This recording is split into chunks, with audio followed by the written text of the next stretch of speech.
Hi everyone, in today's video I will show you how to use write error with exception parameter in PowerShell.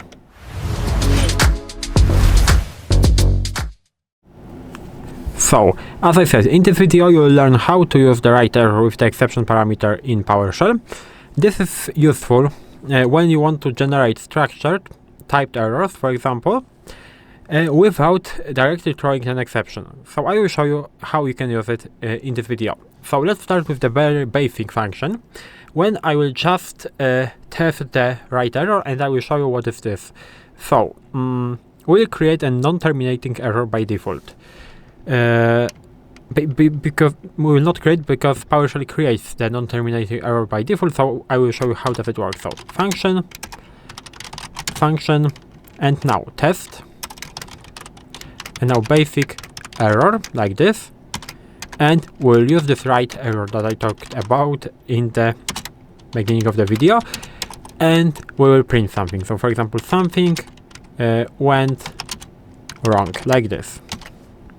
Now we can close that, and we can call the function like this.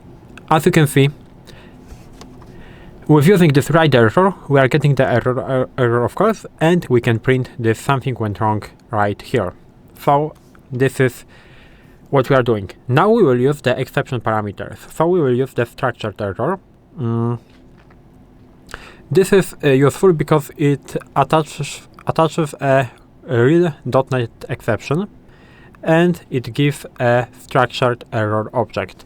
So we will do something like this. We'll do the new function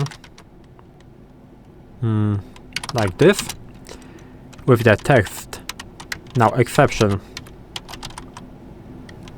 and now error, and we'll create a variable that will store our .NET exception. So we will get the system, for example, invalid operation, system invalid operation and exception.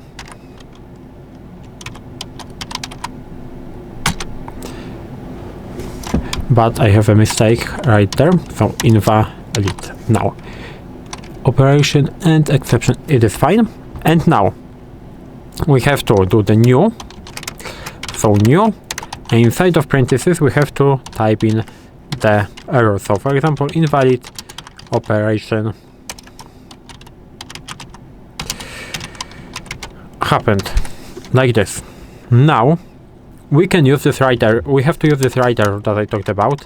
So write and error with the exception parameter. So in the exception parameter we will pass this variable ex, and we will print the message, for example,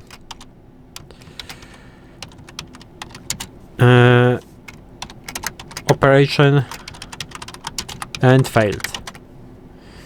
Now we can close that, and it should work. I hope I don't have a mistakes inside of it, and we can call the function, so test exception error. As you can see, everything is working fine. Why?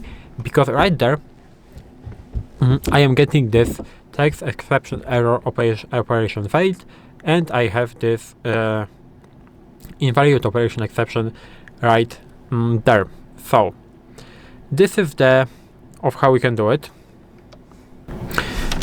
And now I will show you the one more example when we will check if the file that user will provide to our function exists in the current directory.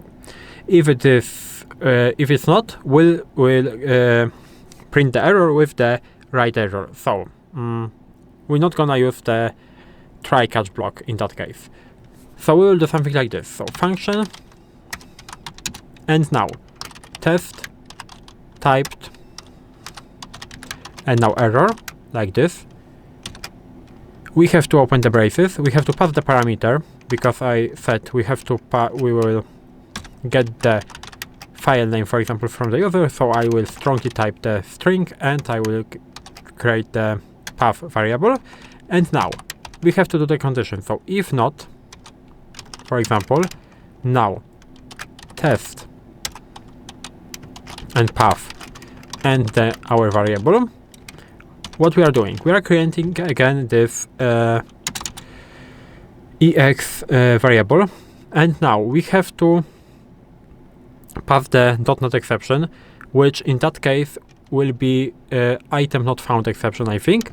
It will be something like this. So brackets, inside of the brackets, system, management, automatician, and ItemNotFoundException, like this. Now we have to do again new and file not found, and we have to add the path to the file, like this. And we have to close that. Now we have to write error. So write and error, now the exception with the ex variable, message, for example, with the file operation failed,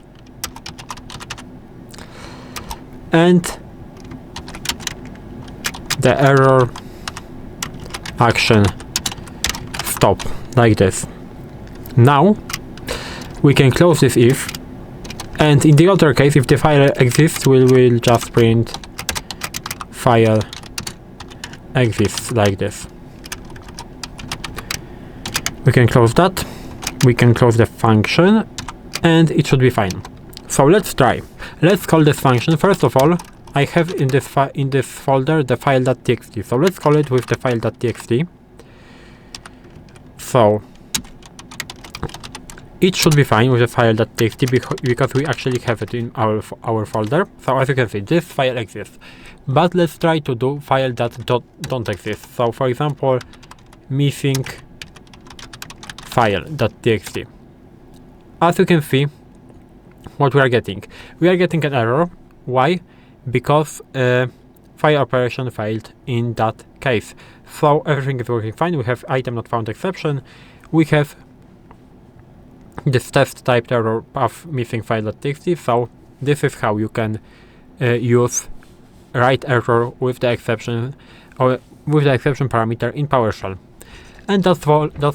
If you found this video helpful, please leave a like, subscribe to the channel, and I hope to see you in the next videos.